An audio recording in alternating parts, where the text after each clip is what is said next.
Adams Oshiomhole's political antagonist, Eze Yamu, has announced his defection from the PDP now to the APC.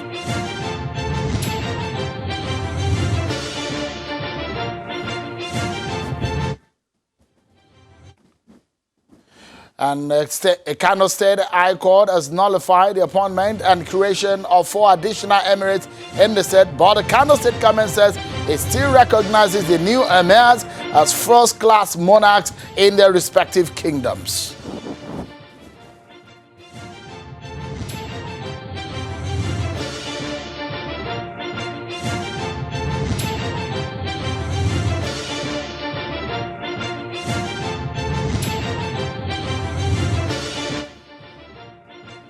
Hello everyone and welcome to the program. This is Politics Today live on Channels Television. I'm Sean Kimbaloye. What a day it is on the political atmosphere. A lot of things are happening. So much to talk about. So much is happening, and we're bringing you some of the latest stories that you need to know within the next hour or so.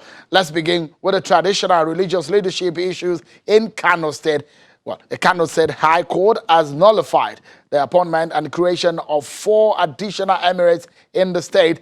Presiding Judge Justice Usman Naba ruled that due process was not followed in the creation of the emirates. The Kano State Governor Abdullahi Umar Ganduje had explained that the creation of 4 new emirates in the state was to reduce the burden of the Kano Emirate led by Lamido Sanusi Lamido. However, a former minority leader of the State House of Assembly filed a motion challenging the legality of the action. Despite court ruling, Kano State government says it still recognizes the new emirates as first-class monarchs in their respective kingdoms. A statement issued by the State Commissioner for Information and Internal Affairs, Mr. Muhammad Garba, says Kano State government says it will not fold its arms and concede to threats on constitutional power in the interest of the well-being of the people and general development of the state. He adds that the state is studying the ruling of the Kano High Court on the creation of 4 new emirates in the state with a view to taking immediate appropriate action. Mullah Muhammad Garba regretted that despite the constitutional power and authority conferred on the State Assembly on such progressive and important issue, the court rules otherwise. Mullah Garba says the ruling of the court, the government says it will recognize them as first-class emirs and will continue dealing with them as such. Although protests are going on or had been staged across some of the emirates against the High Court ruling, the commissioner further advised people to become law-abiding and await further action. There are some very interesting stories on the political scene that we need to show you. They're on our political roundup. Watch.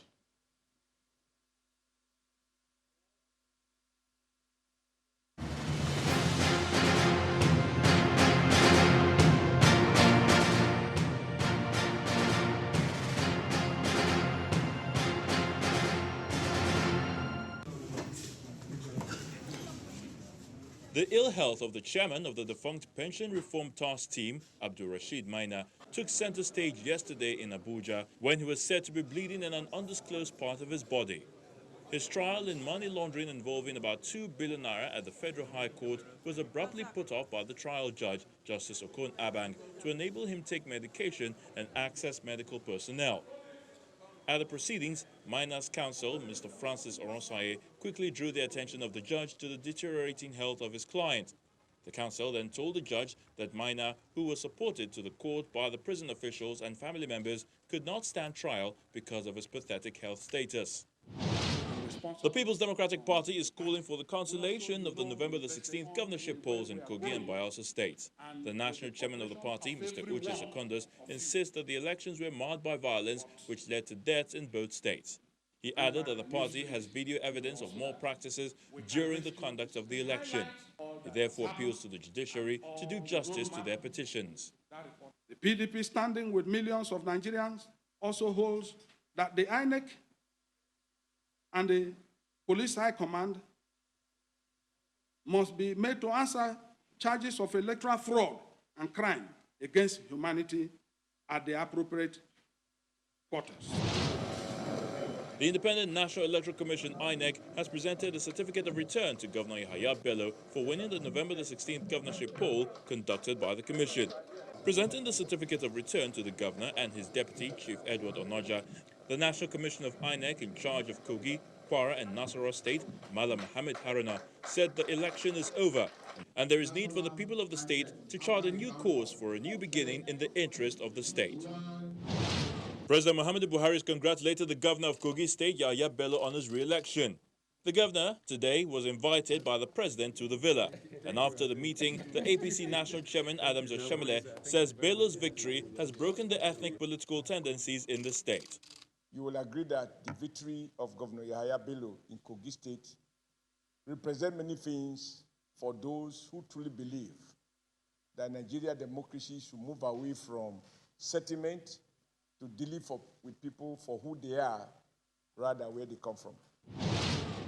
The All Progressives Congress and its candidate, Senator Hope Uzodinma, in the Imo State governorship election says they will appeal the judgment of the appeal court. Lawyers to Senator Uzodinma say their client is not satisfied with the verdict of the Court of Appeal and they will be seeking redress at the Apex Court. The Court of Appeal had on Tuesday dismissed the appeal filed by the APC and Senator Hope Uzodinma. The appeal court in a majority judgment struck out the petition with a fine of 500,000 naira against him.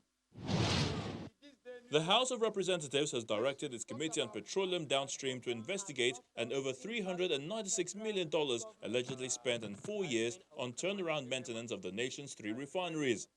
This follows a motion by Representative Ifeanyi Moma that the money was allegedly spent on Port Harcourt, Warri and Kaduna refineries. The House is worried that the 3 refineries, despite the huge amount spent on turnaround maintenance, contributes less than 10% annually to the nation's gross domestic product. The Nigeria Governors Forum is throwing its full support behind the federal government's proposed increase in value-added tax, insisting it is of great necessity for the government to increase revenue generation in order to enable it to address the nation's infrastructure problems. The deputy chairman of the forum, Mr. Aminu Tambuwal, maintains that there is need for all states to think new ways of increasing revenue generation. On the issue of the proposed death sentence for hate speech, Mr. Tambuwal appeals to the National Assembly to follow the due process of lawmaking and subject the bill to public hearing since the forum is not aware of any of its members who is in support of the bill. On the issue of hate speech and death penalty, I'm not sure that I've had any governor that has come out to say that he's in support of that.